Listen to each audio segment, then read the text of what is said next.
All right. Well, we're here for episode 11 of the Shuttlecock podcast. I'm here with Rick Homuth and Charlie Weitkamp. How are you guys doing? Excellent. Thanks for having us on. Yeah, Great no to be problem. here.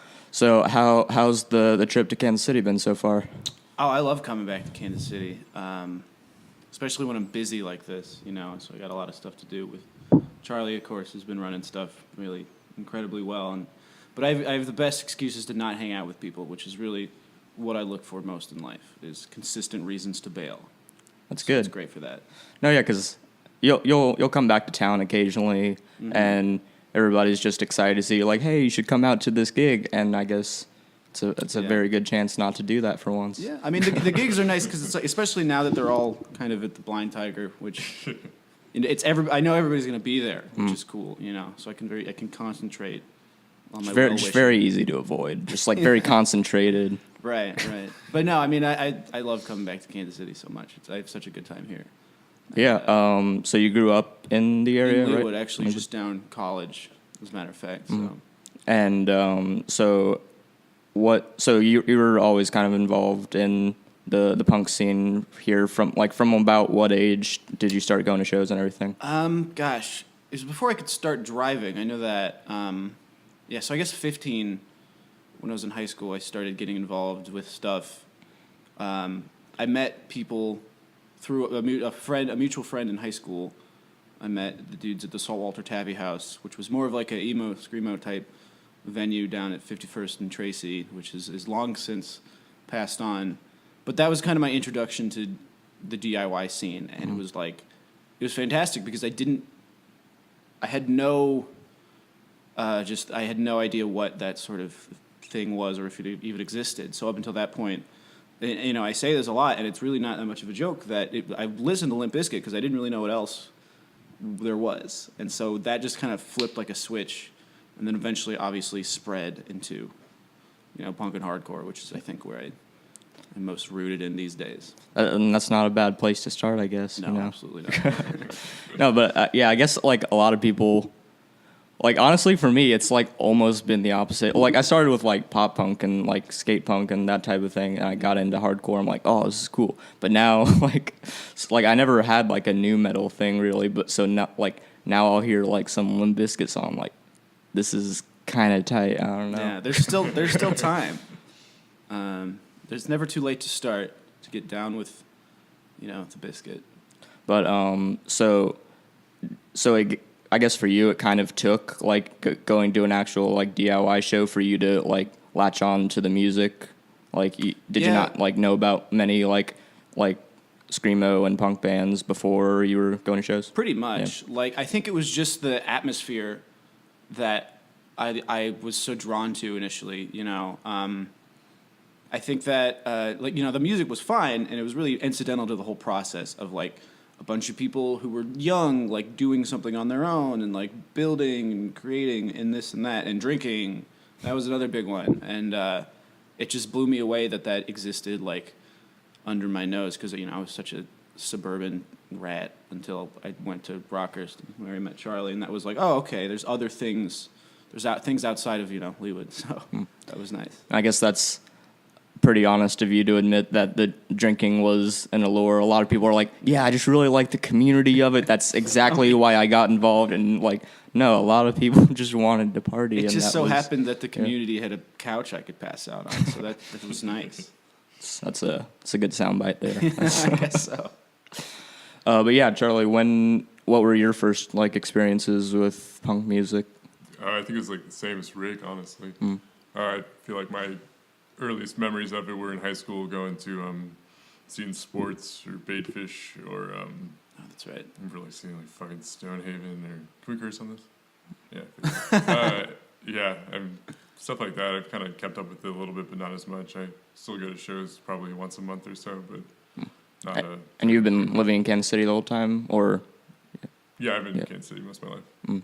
And I remember I saw you post at some point on Facebook that you were like just remembering Baitfish, and you were pretty excited about them at That some band point. fucking rules. I still like. I don't know. It just. If any of you guys are out there, shout out to Baitfish because that shit was tight as hell. But Oh, Gardenia, the pig. Oh, the pig, yeah. Yeah. Shout out Gardenia. Hope you're sipping beer somewhere. Yeah, I never did get to see Baitfish, but I know, like, I don't think I've met any of those guys besides Josh though, because I know Josh yeah. is playing in a bunch of bands right now. He's doing Blue Healer and Mentita. Unforgiven 5. Yeah, and that demo is fantastic. great. excellent. Like it's, So but you never did play in any bands, did not you? in Kansas City. I think the extent of my musical ventures in town was like me and some 8th grade buddies performed at the middle school talent show, and we did a Bouncing Souls cover. Ooh. So that was pretty cool. And then, I mean, until I left for college, like I didn't, I stayed at my parents' house the whole time. So I had a drum set that I would, play on and stuff like that, but I was never in any position to like practice or hook up with other guys to like put something together. And I don't know, I feel like there was so much around going on that I don't know, I'm sure I was intimidated a little bit by it all. But once I got to Chicago and met other people, and they were kind of a similar situation where it's like, well, we're in a position to like give it a shot ourselves. And it, sucked at first. Like I remember being in a couple bands in the beginning that were terrible. And then eventually I brought one of them to Kansas City from Chicago, which was really cool. I was in this band called Bed Sores.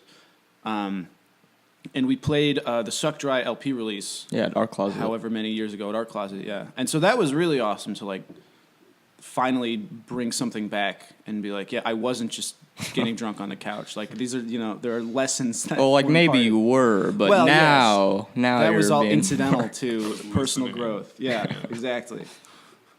So that's good to hear. And have you been playing anything since then, or? No, not since then. I did the Deacons tour and played OHC with those guys because I had to fill in on drums. And that was last summer, so it's coming up on a year anniversary actually, and that's been it. Like I got my fix, I guess, and you really can't ask for a better bunch of bozos to really go do stuff with. And so that was a great experience too. But that was the last one, so maybe some other time. I've talked with people in Chicago, but It must be kind of a bummer to come back home and a bunch of your friends have moved to Washington. So yeah, it's every year. It seems like that happens. I totally get it. yeah, Like and I don't know. Everybody who moves out to the Pacific Northwest just looks so happy about it. So it's like, by all means, spread your wings and fly. That's I guess what I did to Chicago, which is way less healthy of a place than the Pacific Northwest, I think. But works for me. So not as many pine trees, but Had you played in any bands? Well, no. Not too musically inclined, unfortunately. Charlie and I were two of the only guys in our high school who wore tight pants, though. So That's that was a big part of what brought us together. yeah. That's something you can be proud of. Like Yeah, and we continue to be, I think. Tell my grandkids about that. Once they start doing waist down yearbook photos, like then you can point to that and be like, see those Levi's? I thought you demanded them. I did. But so what do you have any like really specific like memories you guys have of like just being involved in Kansas City's punk scene like as a high schooler and that type of thing? Like There was a show at the Sweat Lodge, which was like at 51st and 55th Over 51st and there. Main. it's yeah. Dylan's place, right? Yeah. Yeah, it was, and Andrew Hansborough's band was playing, and it was like the middle of the summer, and it was so fucking hot. Oh, was that down the there. Wiccan show when Yeah, it was the Wiccans Justin one. Street got shocked? Andrew was like screaming and like fell on his knees. He probably doesn't want me to describe this because he's just not a fond memory, but this was imprinted in me watching him because I couldn't tell if he was performing. But then afterwards, when he was actually being electrocuted. Yeah, so there was more than one electrocution when Wiccans played the Sweat Lodge. I don't know when that was, but yeah, I remember that. That was I think later. Wiccans went on after them and still did it. And like I think the bassist or something had to throw his bass to the ground because it was like By that point, they'd Freaking wizened out. up to it a little bit, I think. No, I'm pretty sure I remember seeing like a video on Facebook of Dustin or whoever it was just like getting shocked and like drop. and someone just like put it into slow-mo too and they would like it replayed like a few times. I'm like, wow, that's Yeah. could not have been fun. No, it was obviously hot as hell in there too. But I wasn't shocked, so I can't really complain. But the heat is still bad, independent of the shockings. Yeah, I can't knows. imagine it's much hotter in Kansas City than Chicago, though. Like, I mean, it is. Yeah. It's we get as hot, but like there have only been maybe four 90 and upwards degree days. And I don't know. It's like I was telling him yesterday. I got in my little brother's car, who has been kind enough to let me borrow his car while I'm in town, and there's a little temperature gauge, and it said like 104 degrees, and I was like, well, it must be broken because that's not real. We're not in Phoenix. Like I don't know. It blows my mind. So hot. Do the shows in Chicago? Like, I guess the temperature never really has anything to do with it, but like, have you been going to a lot of shows while you've been out lately? there? Yeah. Not as much as I did back in the day, I guess, but yeah. I try. I mean, especially, it's in Chicago at this point, and it's been this way for a few years, or probably even longer than that. There's kind of like the North Side scene and the South Side scene, where it's very similar people, but there's like a handful of venues on the North Side that are like sort of close to each other, and then same thing on the South Side. And the South Side ones are a lot more fun, but I don't live on the South Side anymore. So, I mean, if it's a weeknight or something, or I have other things to do, chances are, I'm more willing to hop on my bike and pedal over to one of the North Side spots instead. Yeah. So it's just kind of a travel thing, like just taking the time to get between the two areas. Right. Yeah, exactly. But we had a bunch of people hanging out 4th of July on the South Side. There was a big show, like a benefit type thing, and that was a lot of fun. So it's worth the trek, I think, a lot of times. And I don't know if there's much truth to this, but I was talking with a friend of mine from Chicago, and he was telling me about how like they're like all the different kind of subgenres have their own little scenes to an extent, and they don't overlap too much. Like he's saying, like there's a bunch of like power violence shows, and the power violence bands don't play with like the A.D.'s hardcore type bands. Yeah, that's definitely true in a lot of ways. Because it's bigger, so you kind of have that luxury. Where in towns like Kansas City, I mean, the subgenres kind of stay distinct, but eventually, if you gotta have a show, like you obviously are going to be friends with one of those people, and you have to make it work. Whereas in Chicago, there's more people, so you have the luxury of being able to segment everything, I guess. And it's that's not. I don't think that's a good thing per se, but like, yeah, there's definitely like suburban, like beatdown hardcore stays in the suburbs, and then there's like weird little pockets of vaguely racist black metal around the suburbs. I don't know, it's weird, but yeah, so it definitely gets a little partitioned, I suppose. But so you moved to Chicago to go to college, right? You were at DePaul? Yeah. And what really made you make that decision, like, in the first place? Well, I'd always been to Chicago when I was younger because I have family out there in the suburbs. But like my dad grew up in Jefferson Park, which is in Chicago city limits. So he's definitely one of those people that's like, if he meets somebody who's like, "Oh, I'm from Chicago," and he asks where, and they say like Naperville or something, he's like, "Well, that's not Chicago." So I guess I have that in my blood, maybe. And it's just, man, I don't know. There's something about the big cities like that just really drew me in. And I just wanted to be around the tall buildings and like the trains and stuff. And there's so much more going on. Just the whole urban thing just really appealed to me. And what had you been studying at DePaul? I got an English degree. So if anybody's a job out there, I'm fluent in English, passably. So keep that in mind. So I guess we'll get to why the both of you are here. You're in town for the KC Fringe Fest, and you have the play you have called Neighborhood Goons. Tell me a little bit about the play. Well, I guess the background starts with this is his third year doing a show for the Fringe Festival. So I guess I'd be interested to hear how you got into it in the first place. I didn't like working with most other people, so I started doing it myself. with some friends, and it's been mostly a series of, I guess, experiments. It's hard to, you can do fully formed shows, but you better use the opportunity to actually try some different things, because the whole nature of going through the Fringe Festival is it's kind of a hectic, quick setup, tear down. You don't have a whole lot of time in the space, so it really is to your benefit to take chances and whatnot. But yeah, it's the third year. This is the first time we're doing one that I didn't write, so thank God. Yeah, what were the other ones you've worked on in the last couple of years? The show we did last year was one I wrote about a group of people that ran a news station in hell, essentially. And that was called The House of the Devil is a Hot Mess. And it was a kind of stumbled backwards into the fake news phenomenon of last year, which was...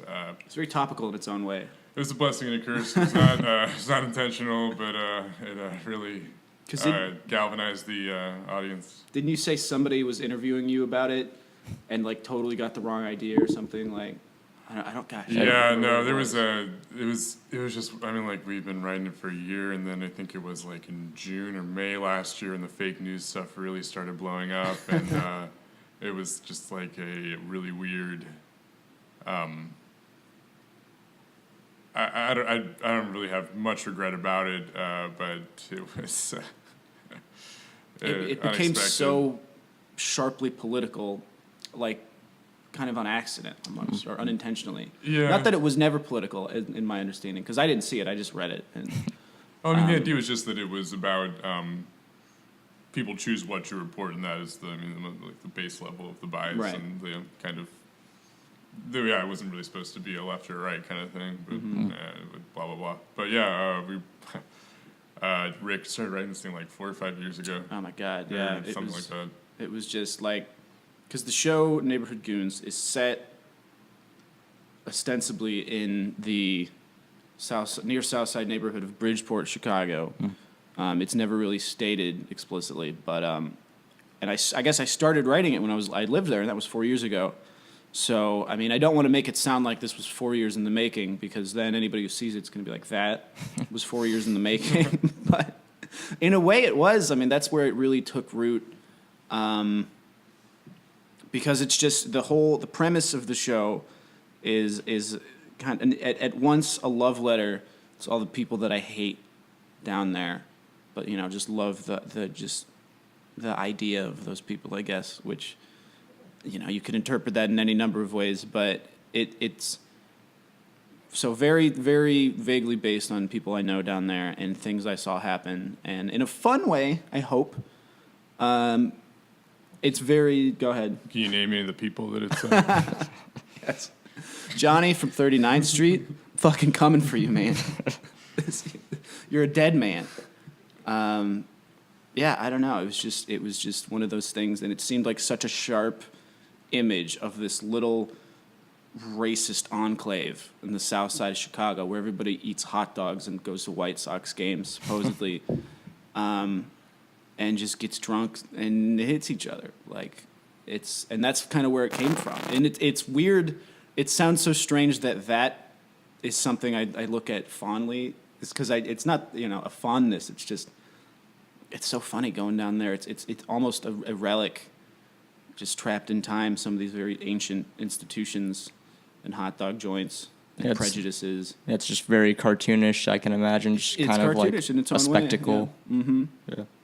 And I mean, I think Chicago is such a culturally rich and diverse city, and this is a part of town that has actively fought against that more than maybe any others.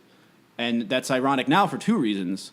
One is because there's 2 black guys in the play now. So I like that a lot. And that was actually Charlie's doing. So I think that really, it sends, I think, counters that narrative of bullshit that so many people like to latch onto in certain parts of not only Chicago, but the country. And then 2, Bridgeport is, I think, one of, if not the most diverse neighborhood in Chicago now, where it used to be, you know, the opposite of that. So. Yeah, I don't know. And so yeah, you were saying it took quite a long time to write. Like, I guess maybe you were like on and off with it, or yeah. I mean, I don't think it didn't really become a realistic endeavor until Charlie came up to Chicago one winter and was like, "Hey, fucking do it." And I was like, "Man, I don't know. What if this and that?" He's like, "Hey, write the fucking thing and we'll do it." And I was like, "All right, okay, I will," and did. And yeah, it's still it blows me away that it's finally happening. And is this the first one that you've written before? Mm-hmm. So, how long? Like, had you had any experience in theater before this, or? I mean, we both did theater stuff in high school, and I dabbled before that too, and definitely the comedy and improv shit too at Rockhurst High School. Go Hawklets, and that another thing that's interesting about that is there are a lot of our high school like colleagues in the show that are cast. So, you know, we like to keep it in the family. You know, hardcore belongs in the streets. So does theater. That's the way we see it. Was doing theater back in high school something you ever like caught flack for, like from like the punks and Oh, I'm sure. whoever? Well, I guess no, punk's not so much because I think it's a very. I think people view those two things at odds, and understandably so. They're so similar.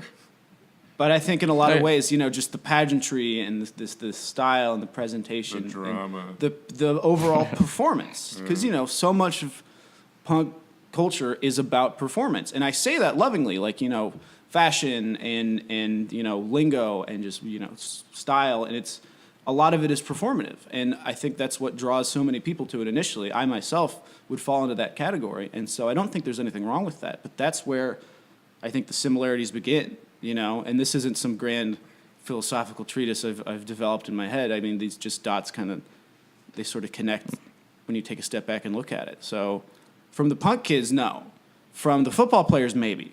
But even then at Rockers, one of the cool things about an all-boys high school was, you know, there's no girls to impress. So it's like, what does somebody really have to gain from shoving you in a locker, really? It's like they just kind of, you know, you keep to yourself. And that was good, you know. So that I think that part we were fortunate in that regard. And the way you were kind of describing the Fringe Fest before, like it's from like I haven't been to one before, but like the way you described it makes it sound like a very like DIY show setup. You know, like you're tearing down and setting stuff up quickly, and it's all local folks who are involved. So I guess Absolutely. Yeah, It's so much from the ground up. Like, and you know, Charlie doesn't like to flaunt his accomplishments, but you build all this shit, and it's incredible. Like the sets and the bars, and it's just really, I don't know. Yeah, what's incredible. some of the set stuff that you worked on for the show? Oh, well, we only get about 10, 15 minutes to set up a set, and we have to tear it down in a similar amount of time at the end of the show. So everything's built with that in mind. But we built, I guess, 6 or 7 stage walls and a bar, and then accumulated some other stuff like couches and stools and restaurant tables. And Rick brought some Malört from Chicago, which I'd highly recommend if you hate yourself. Yeah, I don't know if you're familiar with Malört, but it's like a Swedish liqueur made with wormwood, I think, and it's There's garbage. wormwood in it, really? I think so. Oh, okay. Maybe I'm thinking of absinthe, but I don't know. I That think is maybe it's absinthe, too. both. But it's just, it tastes like grapefruity earwax, I guess. And that's a Chicago tradition, is tricking people you love into drinking this disgusting, vile thing. And that's another thing I just think is so funny. Like, that is such a quintessential Chicago tradition. Yeah, I would have no idea if it were not for this play. Yeah, me Yeah, neither. It's right. really a treat from the right. So I'm guessing that happened in the process. Was, Well, I made sure to bring 2 because the characters drink it, 2 bottles of it. The characters drink it in a scene. It's and all react accordingly. authentic yeah, they drink of a it, yeah. shot, yeah. But we wanted to make sure everybody involved had some of it, just for the authenticity of it. You know, just to really mind your P's and Q's and not shout some fake ass shit about posing and thinking you know what's up with Malört when you really don't. So, Johnny, 39th Street, I'm watching you. Oh, when was your first experience with consuming Malört? that? Yeah, Oh, like did gosh. someone trick you into drinking I it? think Yeah. so, probably. It was just one of the because I had been living in Chicago for probably a couple of years and had never heard of it. And then eventually somebody was like, "Yo, let's drink Malört." I think I was with a friend of mine who's had friends from out of town, and he looked at me and he was like, "Right?" And I was like, "Yeah, totally, man." And I figured it was like because it looks like it has kind of a yellowy piss color to it, you know. And I'm talking like dehydrated piss. Like you've been running a marathon. It hasn't yet turned brown or red, but it's on its way. Like You're that color. Killing your chances of writing for this brand. You're right. I think it's shrinking anyway. You're It's not a gonna get very that hard times. the family, the Jepson family is a very incestuous bunch, and it's Jepson's Malört is their brand. But now, and I'm getting off track on this. There's like craft Malört Yeah. distillers too. There's like more than one in the Chicago area, and they kind of compete for the market of the best, preferred, shittiest beverage on the planet. Yeah, what market? I don't know, tricking your friends. I think that's the market. Like, I would like to see the financial breakdown of that actually, because I think a significant chunk of their revenue stream comes from people who want to trick their friends from Iowa or something who come to town. We got to roll this back, though. I mean, to all the Malört producers that are listening, We will take sponsored bottles. I can do a full 180 on this. Yeah, I renounce everything I just Yeah. said. It's delicious. For surprisingly like little money too. Yeah. It's a cost-effective way to dupe people close to you. So yeah, I guess I can't say specifically when my first rendezvous was, but I assume it was. I probably was tricked. And then once you're in on it, you're like, I can't wait to feel less stupid by pulling the reversal on everybody I know. So I think yeah. that's the same with any good prank is like Yeah. turning it around on someone else. It's a gift that keeps on giving, I suppose. But so I might be mistaken, but have you done like work for like alternative papers in Chicago, or am I thinking of Alternative someone papers else? in Chicago. No. Oh, okay. Well, a friend of mine, this guy Ray, did this thing called No Friends, which was like a magazine, and I think we might have talked about it at some point in days past. And that was a pretty cool kind of zine. It's like a more Chicago-based Maximum Rock and Roll, I suppose, with like album reviews and things like that. So I did a few for that one issue. And I think that's kind of on hiatus right now. I'm not sure. But so, yeah, I've done stuff like that. And then a couple friends of mine do like zines and kind of try and, support or contribute to that in any way. But in terms of like, I don't know, respectable Chicago publications, no, I've absolutely nothing to do with any of those. I know people who do, and they're very talented, but like Chicago Reader and stuff like that. Not yet. Yeah, I guess. but you have been writing for the Hard Times for a bit now. Yeah, I think Hard Times, I got to be coming up on 2.5 years. Oh, and Right I feel now. like that's like most of its like existence. Like Maybe. It was been a definitely, few years, I it's think. been at least 3 years, I think. I don't know. I don't have my timeline exactly straight right now. But yeah, I love the Hard Times. It's such a fun bunch.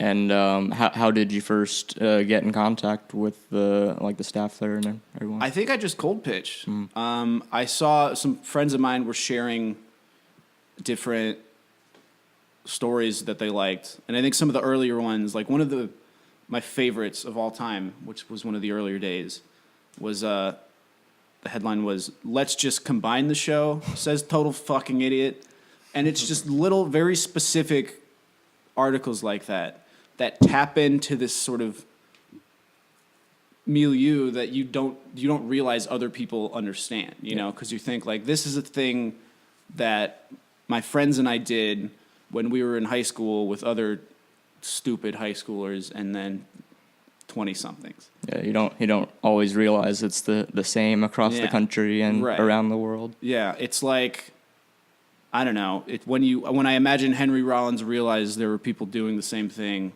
on the other side of the country. What I'm equating the two, by the way, the Hard Times and its artistic vision is the same as the first wave of American hardcore. So we're very equal terms in terms of influence, just to be clear. So perhaps he was writing Get in the Van, and then someone called him and he's like, yeah, it's the same over here. And he's like, oh man, this is a lot less exciting. Yeah. And that was, it kind of echoes and this was another article I liked. This one came after I'd been brought on board, but by actually the Ray guy I mentioned earlier. It was the new GPS feature is like Henry Rollins doing your GPS and telling you how much harder it would be to get there in the 80s or something. Yeah. You know, shit like Another that. classic. But what would have been some of the favorites that you've written while you've been there? I think still one of my favorites is one of the first I ever wrote. Like, this is one that I pitched in my initial email that I sent to Matt. That was just like, hey, you know, I think, you know, I got some ideas and I'd love to help out. And it was band booked at Sober Space makes another trip to the van, which I maintain isn't even a joke. It's just like a thing that happens. Like, there are Sober Spaces in Kansas City, in Chicago, in fucking any city in the country that does stuff like this and is weary of stupid people. And any time that a band plays there, or some kind of band, is going to want to drink beers in the van, you know, DB's in the V. That's just a fact of life. And it's just tapping into that truth that a certain subset of people know and understand and have realized is the case. And then they see it on Facebook and they're like, holy shit, like somebody else, I don't want to say gets it, because it's not like, it's not deep or anything. It's just a joke about people drinking beers in the van. But I think that was the strongest part of the Hard Times and what it can accomplish, and how it, I think, became as big as it is and spread as fast as it did. And, you know, due in no small part to the editorial team, because those guys really do a tremendous amount of work. But yeah, I'm Hard Times' biggest fan. Are there any other ones that stick out to you that, like, because I don't know, I feel like you've written, like, how many do you think you've done? It's been a while. I don't know. I honestly couldn't put a figure on it. Because, yeah, it goes, like, there will be months where I can't come up with anything good, and then I'll have, like, a really solid few weeks where I'll do, like, a bunch of them at once. So, yeah, I don't know. I maybe a dozen or two. But I know you also are often in charge of the photo that goes along with each article, and you've picked out, like, a few Kansas City folks to be in some of those. Yeah, definitely. Yeah, I know you put Dakota and Sophie in one. Right. Like, did you write that article too? No, I didn't write that one. But yeah, that article was like, man turns into music historian. Magically turns into music historian when talking to woman. Yeah, and I think Hannah wrote that, and that one's hilarious and got like a shitload of shares. You have like Dakota showing Sophie a record, and I don't even know. That's in my apartment too. They were visiting me, and I guess the way the photo stuff works. And this was also somewhat easier earlier on, before people who knew what they were doing got on board to take photos. Not that there were never people like that, but now there's a lot more.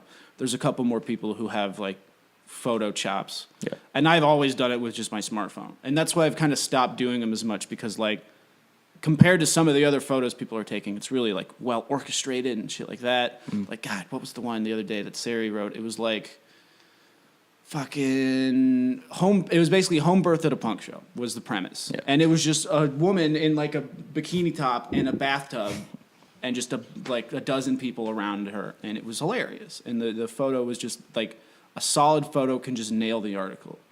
And so and the way it works is there's like a big Excel spreadsheet where Chris, who is the art director, just lists the articles that need artwork, if be it a Photoshop or a pose job, or like for a while, for example, there was this character that we do hard style articles with, where it's basically just like, he was my old roommate, and he was just this douchebag art hipster asshole in this black sun hat and goofy glasses and like all this hippie shit, and he's been in like 4 or 5 different articles, and so.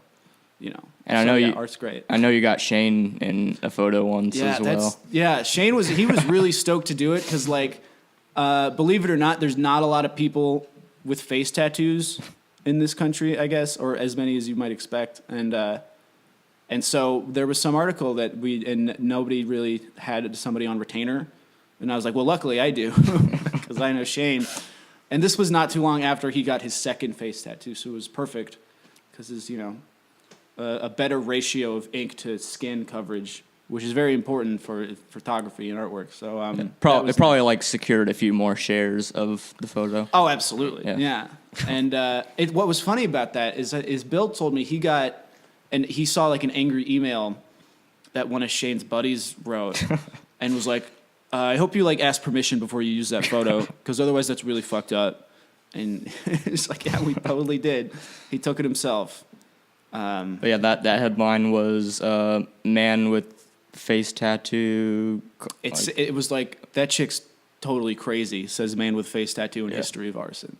I don't remember who wrote that one, but it was fucking hilarious. Another Hard Times classic. Absolutely. Heavy hitters. Rule the streets. But yeah, have you been to Fringe Fest in Kansas City before, or no? I haven't. So it's my first time, and I'm very excited to see how it goes. We saw the space not too long ago. Yeah. And had a kind of a snafu there. Yeah, it's the beauty of the festival. It's a lot of different moving parts, and they don't always communicate as well as they should. So there can be mishaps, but that's kind of the fun of it. It's a really great organization. They do so much to subsidize and make these kind of things possible for people like us that don't necessarily have the kind of funds to do it the more traditional way.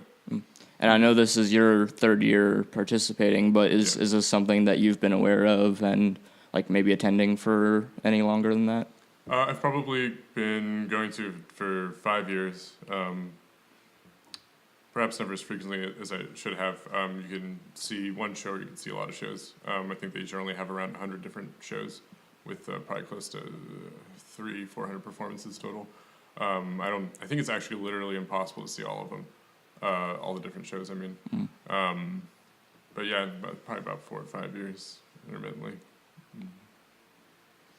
And you're telling us about the news station one, but what was the one you worked on before that? I know you said you did at least one more.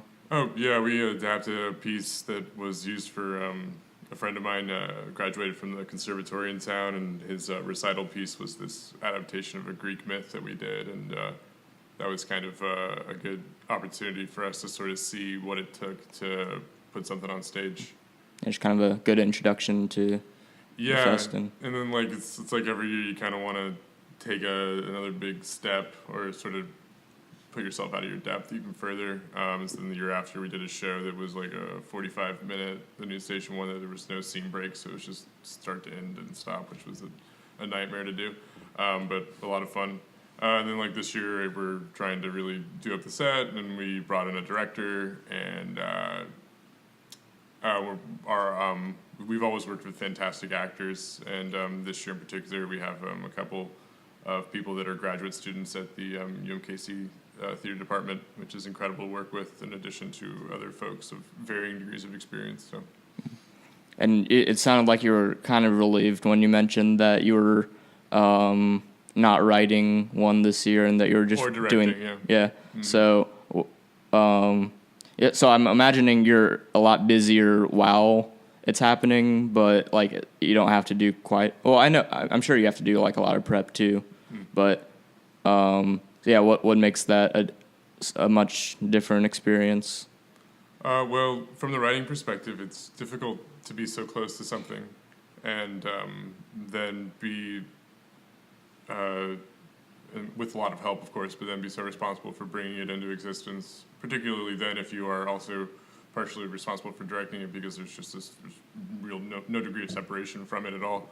And then, and in addition to that, not having to direct it this year sort of helps to focus on the other production aspects, the maybe less glamorous. That's maybe what most people would say, but the sort of management or design or build, or like, the press release stuff, the person who takes notes, the person who sends out the emails and all that.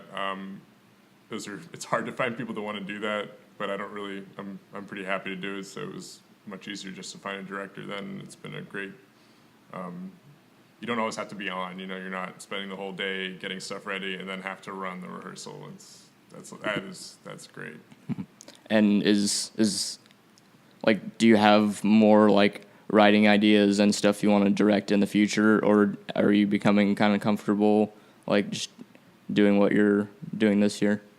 Oh, I'm definitely intend to keep writing and would like to direct again at some point. I don't have a huge amount of education in this, and so I've been trying to learn by observation or osmosis or something. But eventually, I'd like to get further into it. But I'm always most concerned with building a healthy and good infrastructure, working with good people, and figuring out the best way to delegate and stuff like that. I guess that would sort of be my goal. But there's definitely projects that I am working on that I hope to be able to at least, stop talking about the next year and actually fucking do. But And Rick, so what do your responsibilities really become like when it's time for the production to actually happen when you're the writer?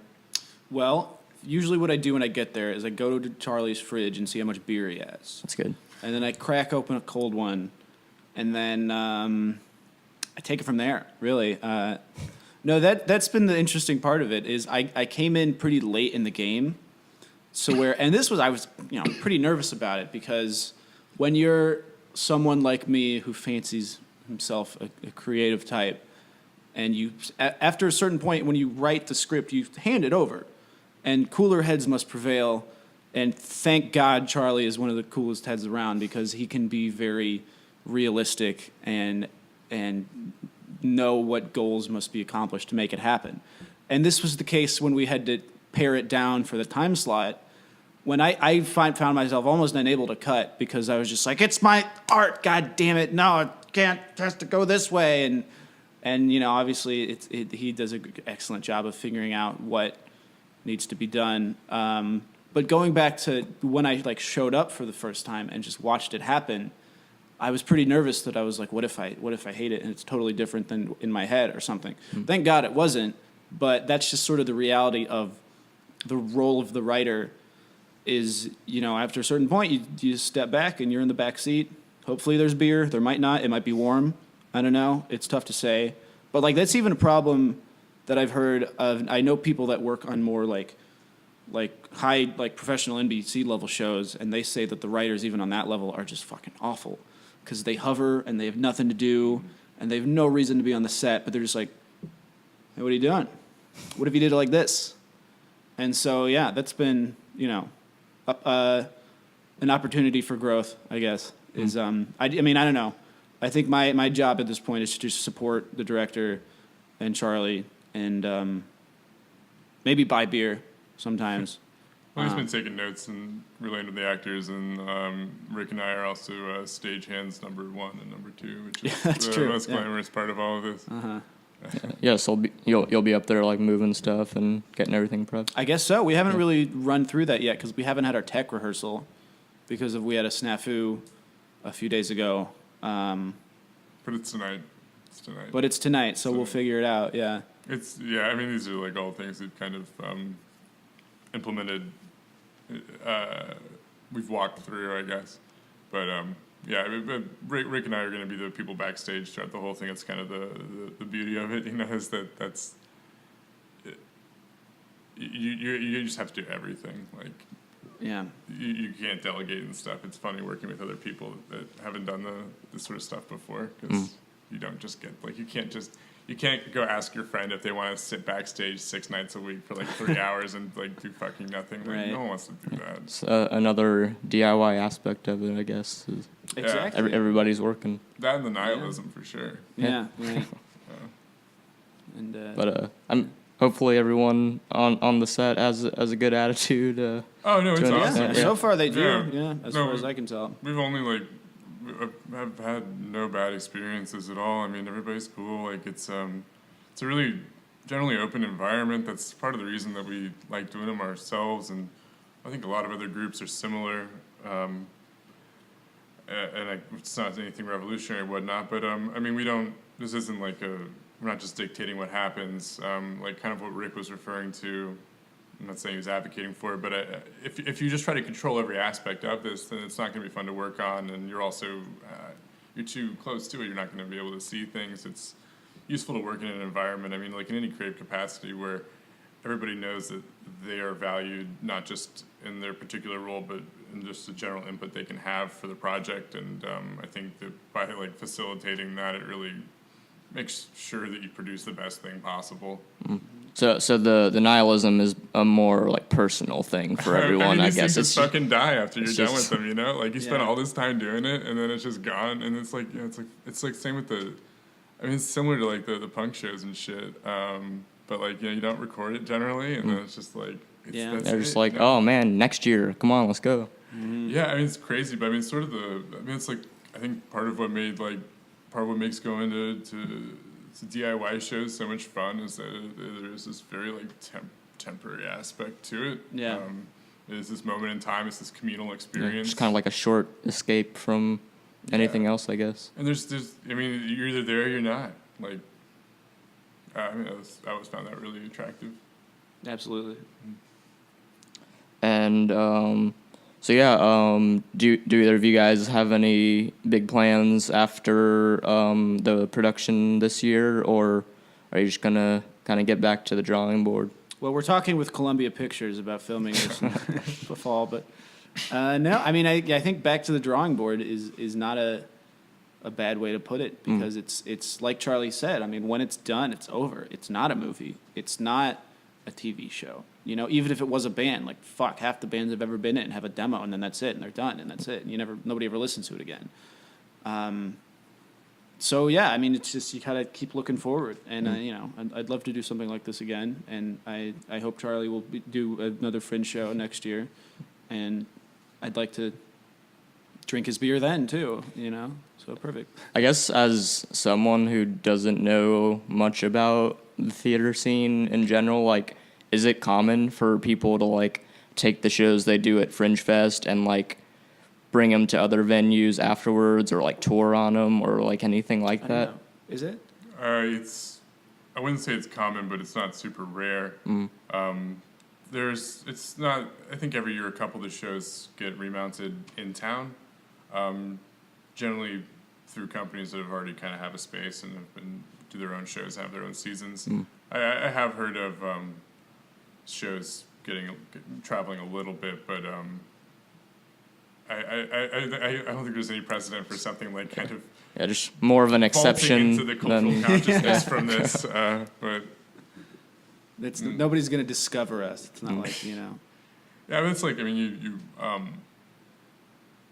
I feel like it's so important just not to get overly, like, it's not all or nothing. These are always just like, I always use the word experiments, I guess, but this is just like a learning process, figuring out, I mean, not just like what kind of stories you want to tell, but like how you pace stories, or how you like reveal information, or just how you,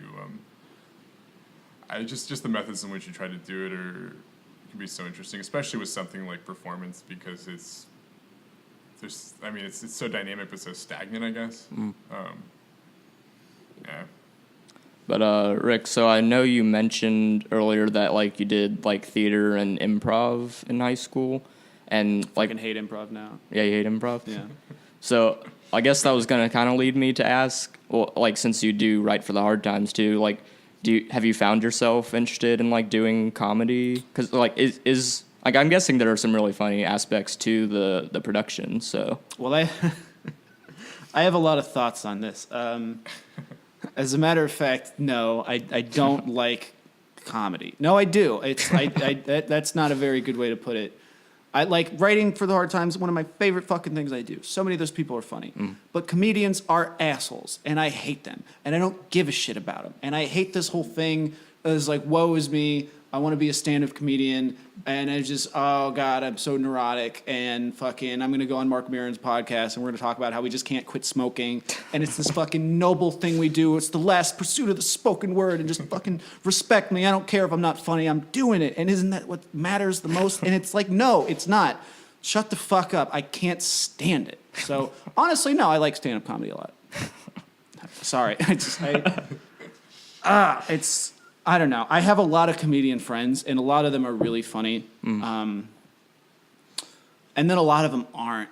And I don't know. It's like I was in Los Angeles not too long ago for I was out there traveling and happened to be there at the same time as a Hard Time stand-up comedy showcase. And it was a great time. Like, everybody who performed there was really funny. And I got to meet some Hard Times writers in the flesh and talk to them and hang out with them. And it was great. And hear about the inner machinations of the comedy scene.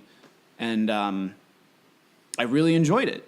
But just so much of that greater subculture I find to be so just up its own ass for the most senseless reasons. You don't see yourself like giving it a shot, but like just not taking it seriously at all, and like not trying to get real personal Maybe. about it. I have always had this idea of showing up at an open mic with a bag of Laffy Taffy, just reading the jokes off. Because I've been to people ask me like about the comedy scene in Chicago, and I never know what to say because I've intentionally tried to avoid it. Because I've been to a few open mics in Chicago, and they're just bad. I mean, some of them are funny. Never run into Hannibal or Lil Rel or anyone. No, Hannibal shows up at this bar that I go to every now and then that does open mics, but I've never been there at the same time. But I've had friends who was like, yeah, it was Hannibal Buress and I like totally took a photo together. So like whatever, I guess I'm just hanging out in comedy scene or something. But I don't know. It's not my favorite. I've thought about doing it like when I was younger. I was like, man, stand-up comedy would be cool. But just the whole, I don't know. It's not my cup of tea, I guess, in the grand scheme of things. But I think that's very separate from comedy writing and other sort of venues for comedy. Like when I say I'm not into comedy, what I mean is I'm not into stand-up comedy as much. Like solo, me, I'm funny, I deserve to be recognized because I am up here being funny, applaud for me. You know what I mean? I don't know. I guess maybe I'm not describing this very well, but it's just, I don't like Mark Maron. I feel like I said that once, but it bears repeating. And So you're just kind of like more of a fan of the craft rather than the personality of it, I guess. I suppose that's true. Because like I love, there are certain stand-up comedians that I really like Mike Birbiglia, love him. Hannibal Buress, love him. Patton Oswalt, mostly love him. Like shit like that. Like a lot of this stuff I do enjoy, and when it's well done, like watching well done stand-up comedy, it's like, wow, like that's crazy. Like, and they're selling it, and they're using the space, and they're speaking into the microphone without spitting on everybody. Like, I don't know, certain things. Like, it is a craft. Like, you can't deny that, but that's just a bunch of it. Something about it just can rub me the wrong way. I don't know. Is that something you take any interest in, Charlie? Stand-up comedy? Yeah, or like any type of comedy work? I mean, I like writing funny stuff, but I think maybe not as strong as Rick, but I don't have any interest in doing stand-up comedy now. But so yeah, if you guys could like just really sum up like the gist of like Neighborhood Goons and like why you think it's appealing, like how you would pitch it to someone like going to the fest, like what would you tell someone? It's a really fully formed comedy. It's a farce. It kind of is upsettingly relatable to most of us in the kind of cyclical part of our 20s that we might be in which we just generally do the same thing every weekend and work the same stupid job every week and never can really break out of it. And then the kind of hijinks that can ensue from being in such a small world like that. Neighborhood Goons is a traditional comedy of errors where people say fuck a lot and fight and smoke cigarettes, and you get to hear the Ramones at one point. So that's kind of how I've been selling it. And I told my mom my grandma couldn't come. So if that tells you anything, I don't know. No, they let you have cigarettes in there, or is that? Oh no, props? I don't think so. Use your imagination. But the Malört is real. The Malört is real. Yeah. Wait, well, that's a good question. At is one the point. Malört real? Going to be real? I mean, how do they feel at MTH about that? It's as real as they want it to be. Sure. Hey, there you go. Maybe they don't know what it is. But okay, so this is airing on Tuesday, like next Tuesday. So I think we'll have done a couple. We'll have showings. done the weekend, yeah, and then we'll have some more after that. So yeah, after that, when can people see it, and when and where do they go? Well, if they want to see it after, so next week, that's on Wednesday, Friday, and Saturday at 9:30 each night. And it's at Crown Center on the 3rd floor at the Musical Theater Heritage. The tickets are $10 after you buy a $5 Fringe Pass, so $15 total. But we'd love to have you out, and if you have trouble getting tickets, let us know. Maybe we'll give you comps or something. Hopefully we'll have a few comps left over, or, Yeah. you know. We're really popular. You can hold a amp head and walk in and say you're part of the band. That works really well.